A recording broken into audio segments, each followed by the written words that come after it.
There's a saying in the streets, blood in, blood out. You join a gang through violence, and the only way you leave is in a casket. This is a dramatized story inspired by real testimonies of faith, redemption, and the transforming power of Jesus Christ. Not everyone survives long enough to tell a story like this. Carlos Mendez almost didn't. He was 13 when he was jumped in to the Latin Kings. By 16, he had been shot twice. By 18, he had buried close friends, boys who once laughed with him, played basketball with him, and died on the concrete streets they grew up on. By 21, he wanted out. But wanting out and getting out are two very different things. The gang wasn't just a group. It was his identity. Leaving meant betraying the only people who had ever protected him. And when he said he wanted out, they told him one sentence he would never forget. You leave, you die. This story is about the life he lived, the violence he witnessed, the fear that consumed him, and the moment Jesus Christ reached into the darkest place of his life and pulled him out. Carlos grew up in South Phoenix, a neighborhood where survival wasn't a choice, it was a requirement. Rows of old apartment buildings with bars on the windows, graffiti on every corner, helicopters at night, sirens echoing through the streets like a lullaby everyone wished would stop. Kids didn't dream of being doctors or engineers. They dreamed of staying alive long enough to become adults. Carlos's father walked out when he was 5. One argument, one slammed door, and he never returned. His mother worked 2 jobs to feed him, rushing from a cleaning shift to a late-night diner, barely sleeping, barely breathing, barely surviving. Carlos grew up in silence. No guidance, no discipline, no protection. And in a neighborhood like his, a kid with no protection is a target. The streets were divided into invisible territories you learned without a map. Latin Kings controlled the north side. Serenos controlled the south. Bloods marked the east. Dropouts and lost teenagers filled the gaps in between. If you didn't choose a side, the streets chose one for you, and usually it wasn't the one you wanted. At 12 years old, Carlos experienced his first major trauma. He was walking home from school when 5 older boys surrounded him. He tried to run, but there's no outrunning the streets when they choose you. He was punched, kicked, slammed to the ground. His shoes stolen. His phone taken. His backpack ripped apart. He was left bleeding on the sidewalk as cars drove by, pretending not to see. His cousin Miguel found him an hour later. Miguel wasn't just a cousin. He was a high-ranking Latin king, a man feared by many, respected by even more. He saw Carlos bruised and bleeding, and something hardened in his eyes. He told Carlos, "They did this because you're alone. Out here, loneliness is a death sentence. You need protection. You need people who will fight for you. You need family. You need us." Carlos was 12, broken, afraid, hungry for belonging. Those words felt like salvation. They felt like home. They felt like the family he never had. And that moment pushed him toward a path he didn't fully understand. A path that would change everything. At 13, he was initiated. Being jumped in wasn't symbolic, it was survival of the fittest. 10 gang members surrounded him and beat him for 30 full seconds.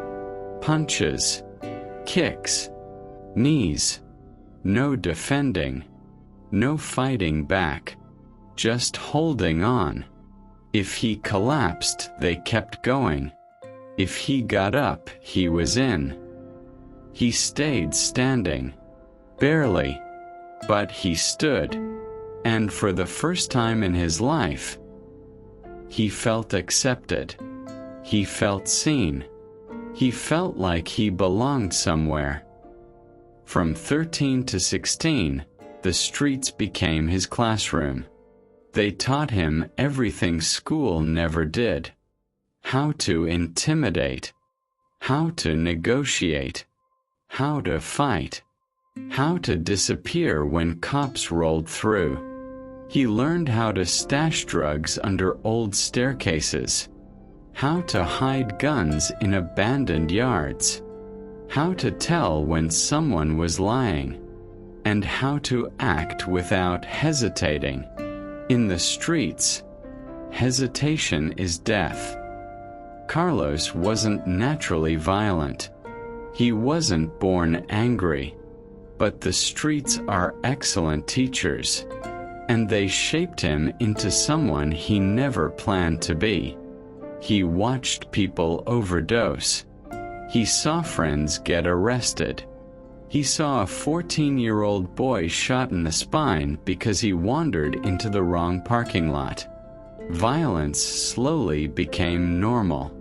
He didn't flinch anymore when shots rang out. He didn't cry at funerals. He didn't fear anything. Or at least, that's what he told himself. By 15, he carried a gun every day. By 16, he had already been shot twice. Once in the leg during a street fight. Once grazing his shoulder in a drive-by he never saw coming. He pretended it didn't scare him. Pretended he was invincible. Pretended he didn't care if he lived or died. But deep inside, the loneliness he felt as a child never left. He buried it under bravado, under drugs, under violence. But it was still there, growing, waiting. And some nights, when he was alone in his room and the world went quiet, the emptiness would hit him so hard he'd struggle to breathe. He started having nightmares, seeing faces of people he'd lost, hearing echoes of gunshots, waking up sweating, shaking, gripping his chest. But in the gang, you don't talk about fear. You laugh. You fight. You keep moving. Or you die. He didn't know it yet, but he was already living on borrowed time. Everything shifted the night he almost died. It began like dozens of other missions. A rival crew had crossed into their territory, tagging walls and selling drugs where they didn't belong. Carlos and 2 partners were sent to deliver a warning. It wasn't supposed to escalate, just intimidation, a message, nothing more. But the streets don't follow scripts. Rivals set a trap. As Carlos and his crew turned a corner behind an abandoned shop, gunfire exploded from behind a dumpster. The sound was deafening, bright flashes slicing through the darkness. Mateo was hit first, his body jerking backward, collapsing on the pavement. Ruben spun around to run, but a bullet tore through his neck. He dropped instantly. No scream, just silence. Carlos froze. He didn't feel brave, didn't feel strong, didn't feel like a king. He felt like a scared child again. bleeding on a sidewalk, begging for someone to help him. He dove behind a parked SUV, heart racing, ears ringing, hands shaking uncontrollably. He pressed his face to the ground, tasting dust and blood, praying the next bullet wouldn't find him. When the gunfire stopped, the attackers fled. Carlos crawled to Mateo, still breathing but barely. He called for help, screaming into the night. But in neighborhoods like his, people don't open doors during gunfire. Ambulances come late. Help always arrives too slow. Ruben died on the street. Mateo died the next morning. 2 boys, 2 sons, 2 futures erased in seconds. And something inside Carlos broke. Not the tough exterior he showed the world, but the small, wounded boy still living inside him. That night, he sat alone in his room, staring at the blood on his shoes. He couldn't wash it off. He couldn't erase the images replaying in his head. For the first time in years, he felt fear. Raw, paralyzing fear. Fear of dying. Fear of living. Fear of himself. He whispered to himself, "If I stay, I will die." And he meant it. But another voice responded in his mind. The voice of the gang. "You leave, you die." He was trapped in a cycle he didn't know how to escape. And yet, deep inside, a tiny thought he hadn't felt in years began to grow. There has to be something more. The night after the shooting, Carlos didn't sleep.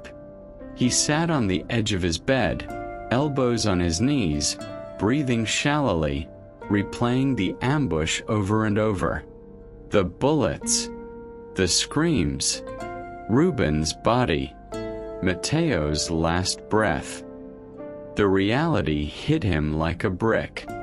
If that bullet had been 2 inches to the left, that would have been me. For the first time since he was a little boy, he cried. Not loud sobs, silent tears, tears of fear, guilt, exhaustion, and the crushing weight of a life he no longer wanted.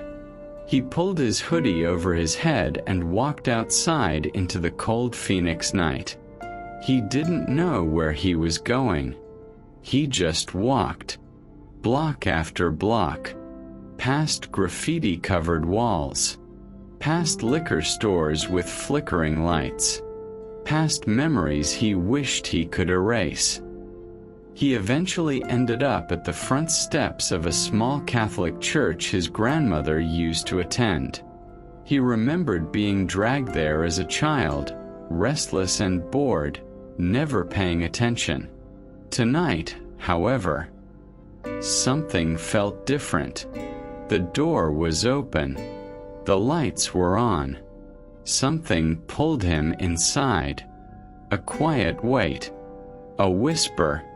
A presence.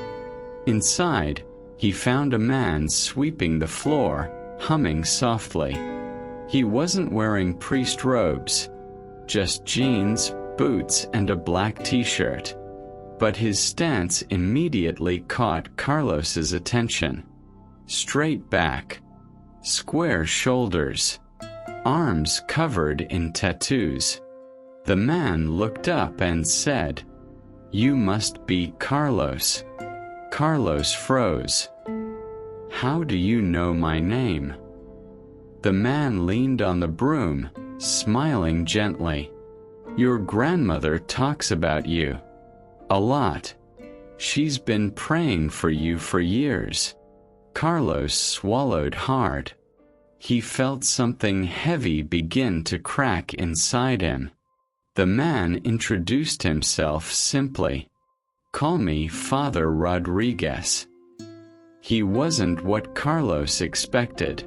He didn't speak softly. He didn't act fragile. He had the calm confidence of someone who had survived storms, not just watched them. Rodriguez motioned for him to sit. They sat on metal folding chairs in the middle of the empty sanctuary. No candles, no music, just quiet. Carlos didn't know where to start, but for the first time in years, he felt safe enough to speak. He told him everything: the gang, the violence, the fear he hid from everyone, the nightmares, the guilt, the night Ruben died, the moment he realized he didn't want to die too. Words poured out of him like water finally breaking through a cracked dam. Rodriguez didn't interrupt, didn't judge, didn't tell him to calm down. He simply listened, truly listened. After nearly an hour of silence and confession, Rodriguez finally spoke, and his voice was steady, warm, and piercing. You think the gang is your family, but family doesn't kill you for wanting a better life. Carlos looked down at his hands, hands that had held guns, hands that had stolen, hands that had hurt people, hands covered with invisible blood. But it's all I know, he whispered. It's the only family I ever had. Rodriguez stood up and walked slowly toward the cross at the front of the church. He placed his hand on it and said, "There is someone who loves you more than they ever did. Someone who doesn't want your blood, because he already shed his for you." Carlos felt his chest tighten, his voice weak. "Who?" Rodriguez turned, eyes steady, unwavering. "Jesus Christ." Carlos laughed, but it was a broken laugh. "Man, look at me. I'm a gangster. I've hurt people. I've done things I can't undo. Jesus doesn't want anything to do with me." Rodriguez stepped closer, voice firm but filled with compassion. "You're wrong.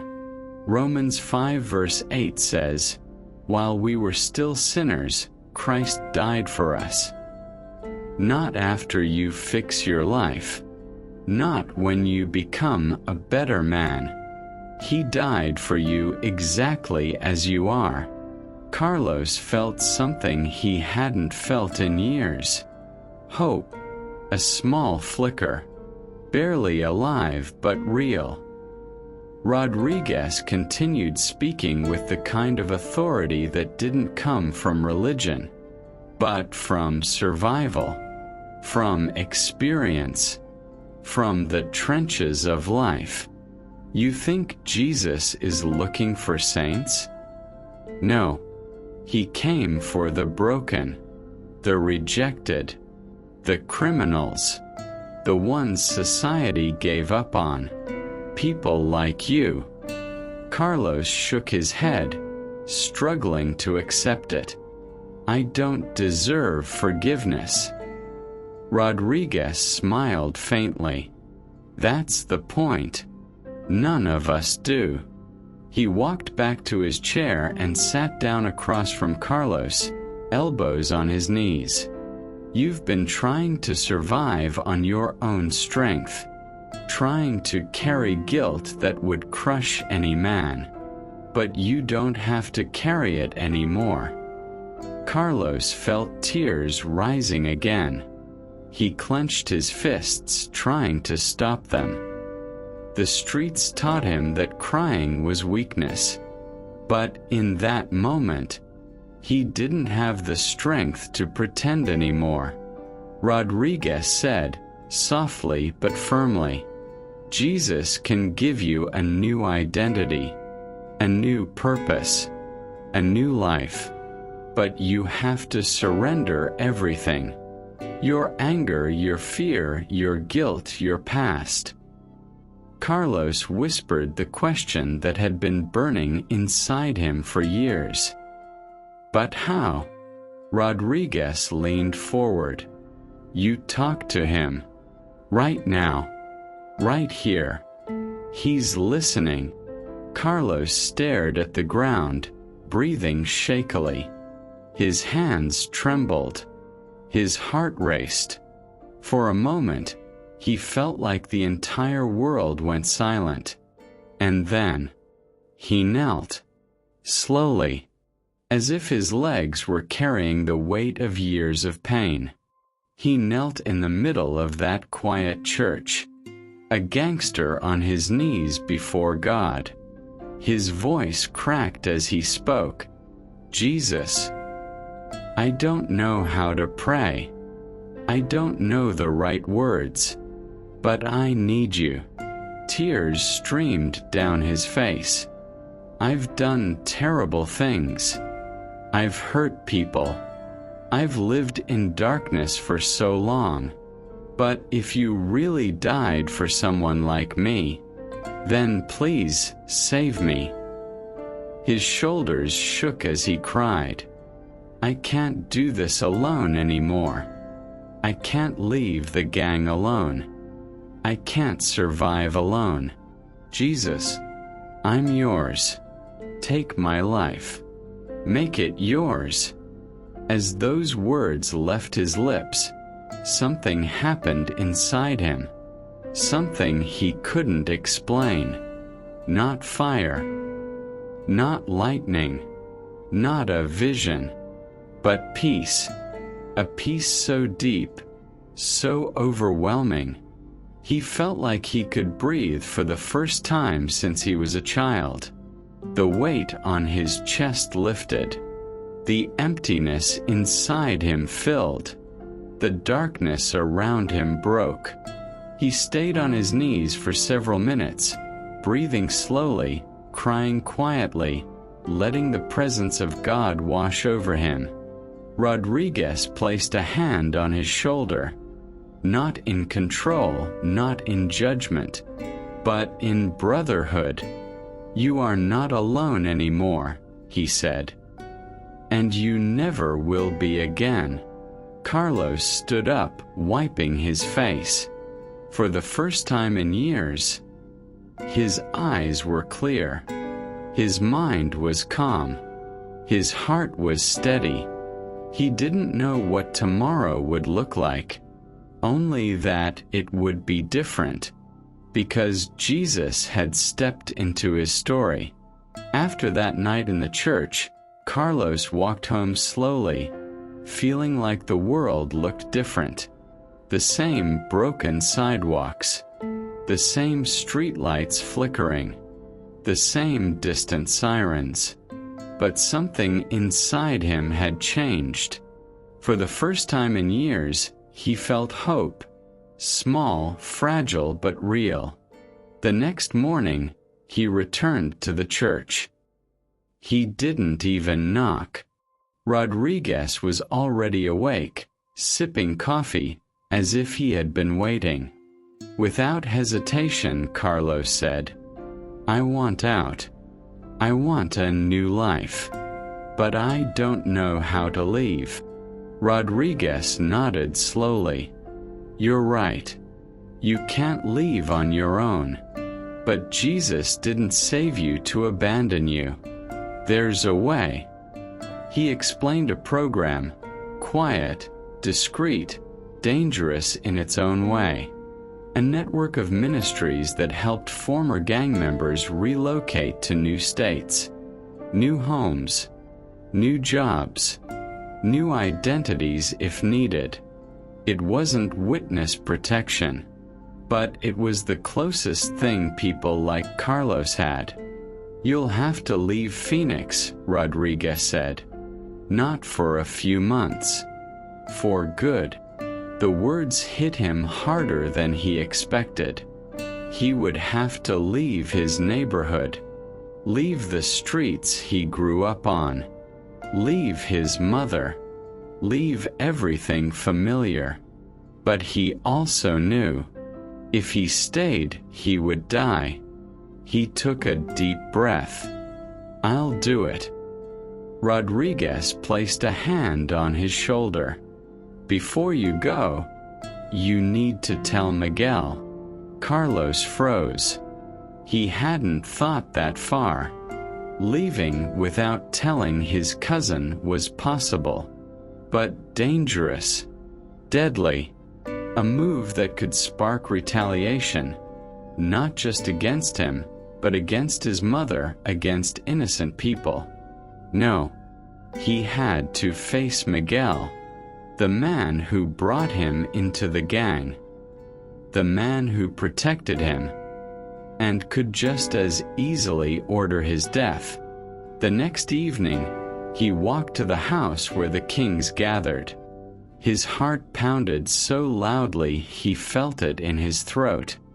He kept repeating one sentence in his mind: "Jesus is with me.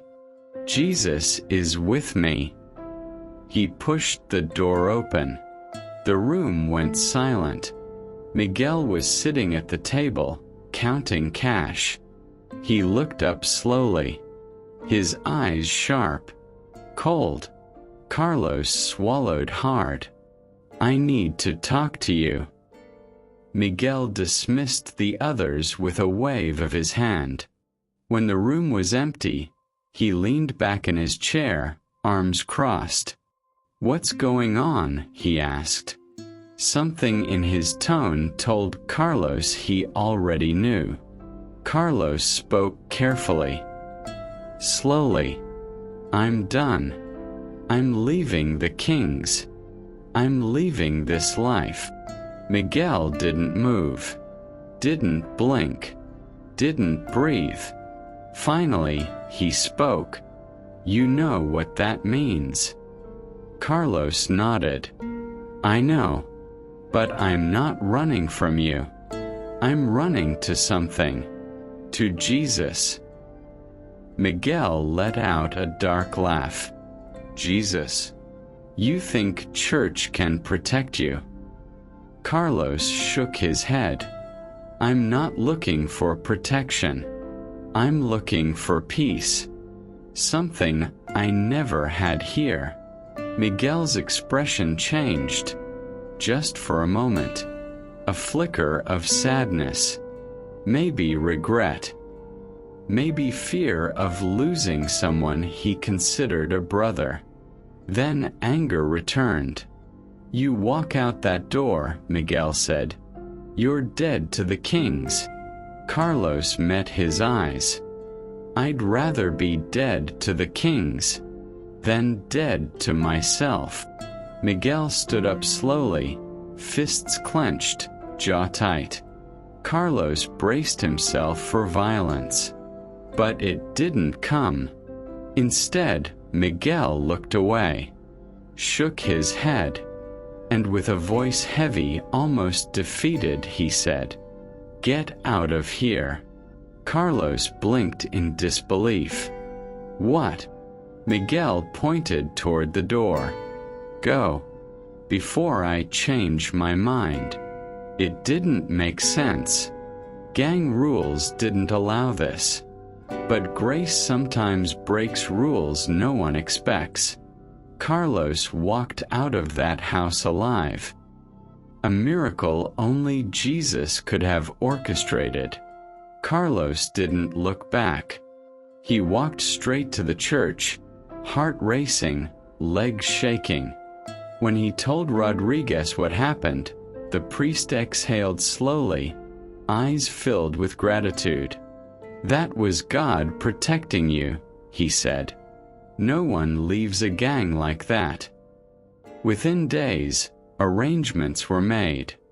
A bus ticket, a small suitcase, a contact waiting for him in Colorado, a fresh start. The night before leaving, Carlos stood outside his mother's apartment.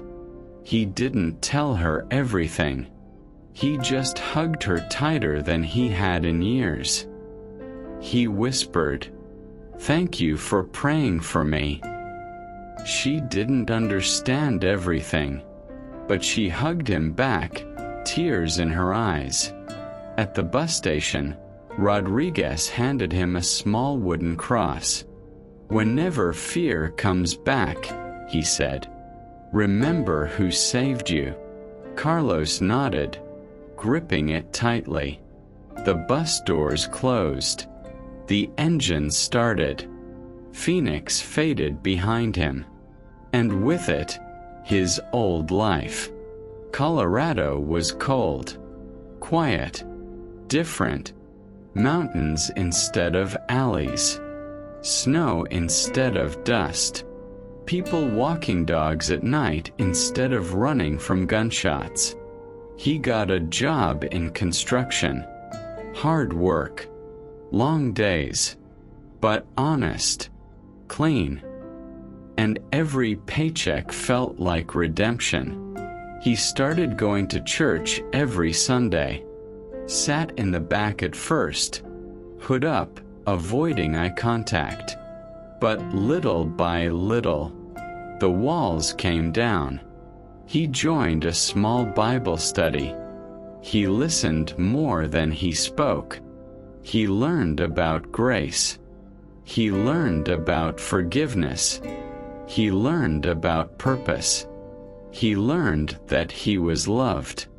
Not for what he did, but for who Jesus said he was. Months passed. The nightmares faded. The shaking stopped. The fear loosened its grip. He felt peace. Real peace. For the first time since childhood. He grew stronger. Calmer. Happier. He laughed again. He trusted again. He lived again. One day, the pastor asked him to share his story with a group of at-risk teens. Carlos hesitated. He wasn't a speaker. But something inside him, the same voice that called him to the church months earlier, pushed him forward. He stood in front of 12 teenagers. Boys with tough faces and broken eyes. Boys who reminded him of himself. He took a deep breath and said, "I should be dead, but Jesus saved me." And then, he told them everything. The streets, the gang, the bullets, the guilt, the emptiness. And the moment Jesus stepped into his life and changed everything. When he finished, the room was silent. Not out of fear, but out of hope. For the first time, he realized something powerful. His past wasn't a curse. It was a testimony, a weapon against darkness, a bridge to help others escape. Carlos became a mentor, a leader, a big brother to boys who desperately needed one. He wasn't perfect, but he was redeemed, and that was enough. He still had his tattoos, the 3 dots, the crown, permanent reminders of the life he once lived. But now he said, "These tattoos don't show who I am. They show who Jesus saved." And every time he shares his testimony, he ends with the same truth. If Jesus can save someone like me, he can save anyone.